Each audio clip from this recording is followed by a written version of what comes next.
ఈ కర్కాటక రాశి వారికి ఈ వారంలో మొత్తం 5 గ్రహాలు అనుకూలంగా ఉన్నాయి. అధికంగా సుఫలితాలను, లాభాలను ఈ వారంలో మీరు పొందగలుగుతారు. తృతీయ భావములో కేతు సంచారం వల్ల జన సహకారం బాగా ఉంటుంది. భగవంతుని ఆశీస్సులు బాగా ఉంటాయి. నిరాడంబరంగానే కొన్ని కార్యక్రమాలు పూర్తి చేసి విజయాన్ని పొందగలుగుతారు.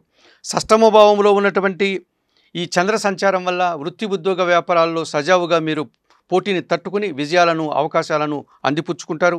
భాగ్యస్థానములో శుక్ర సంచారం వల్ల సృజన సహకారం పుష్కలంగా ఉంటుంది. కుటుంబ సౌఖ్యాన్ని, విందు వినోదాల్లో పాల్గొనేటువంటి పరిస్థితి మీకు ఏర్పడుతుంది. దశమ భావములో రవి సంచారం వల్ల ఉద్యోగంలో సజావుగా మీరు పనిచేస్తారు. వృత్తి ఉద్యోగ వ్యాపారాల్లో అభివృద్ధిని సాధిస్తారు. రాజకీయ నాయకులకు మంచి పేరు ప్రఖ్యాతులు రావడానికి అవకాశం ఉంటుంది. భాగ్యభావములో ఉన్నటువంటి ఈ బుధ సంచారం వల్ల అశుభ వార్త కానీ లేకపోతే అసౌకర్యాలు కానీ ఈ వారంలో మీరు ఎదుర్కోవాల్సిన పరిస్థితి మీకు కనిపిస్తుంది. ఈ రాశి వారికి ఈ వారంలో ఆది, సోమ, మంగళ, బుధవారాలు అనుకూలంగా ఉన్నాయి. దానాలు ఇచ్చేటువంటి క్రమంలో ఈ కర్కాటక రాశి వారు 1 కేజీ పెసర్లు కానీ, పెసరపప్పు కానీ బుధవారం రోజు మీ కుటుంబంలో పనిచేసే పనివారికి కానీ, పేదవారికి కానీ, పేద బ్రాహ్మణులకు కానీ దానం చేయండి. ప్రతిరోజు శ్రీరామ రక్షా స్తోత్రాన్ని చదువుకోండి. ఆలయ సందర్శన కార్యక్రమంలో భాగంగా సీతారామచంద్రమూర్తి ఆలయానికి వెళ్ళి తులసి ఆకుల మాలను సమర్పించి ఆయనకు అక్కడ అందుబాటులో ఉండే పూజాది కార్యక్రమాలను నిర్వర్తించుకోవడం వల్ల మరింతగా మంచి ఫలితాలను పొందగలుగుతారు.